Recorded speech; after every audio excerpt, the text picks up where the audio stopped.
certains cow-boys qui ont engagé le processus du soleil des indépendances africaines mènent tout droit aux assemblées territoriales des colonies instituées par la loi cadre. En effet, cette loi fut le fil conducteur qui a permis le passage qualitatif du colonialisme au néocolonialisme, le passage quantitatif des moutons sélectionnés dans les mêmes assemblées à la première génération de moutons qui ont voté le oui au référendum du général de Gaulle, le oui au pillage de l'Afrique, le passage qualitatif d'un État colonisé à un État néocolonisé.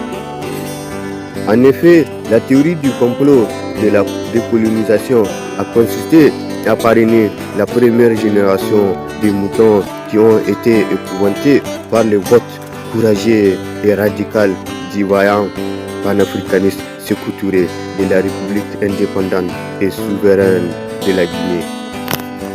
Ce qui a conduit à la toute première génération de moutons qui ont semé les germes du néocolonialisme en Afrique occidentale française. La toute première génération de moutons qui ont semé les germes de la zizanie en Afrique occidentale française. La toute première génération de moutons idéalistes et entreprenants qui ont passé un compromis avec un pays dit des droits de l'homme pour compromettre toute l'Afrique. La toute première génération de moutons réactionnaires qui ont fait un front commun pour présenter des plans valables aux loups solitaires de l'Occident.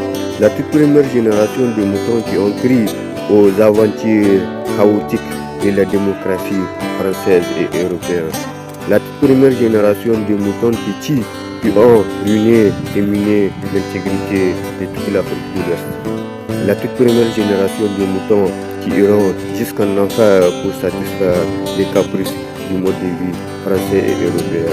La toute première génération de moutons aliénés qui ont été en manque d'affection de la sollicitude asphyxiante et dilatoire de l'Occident.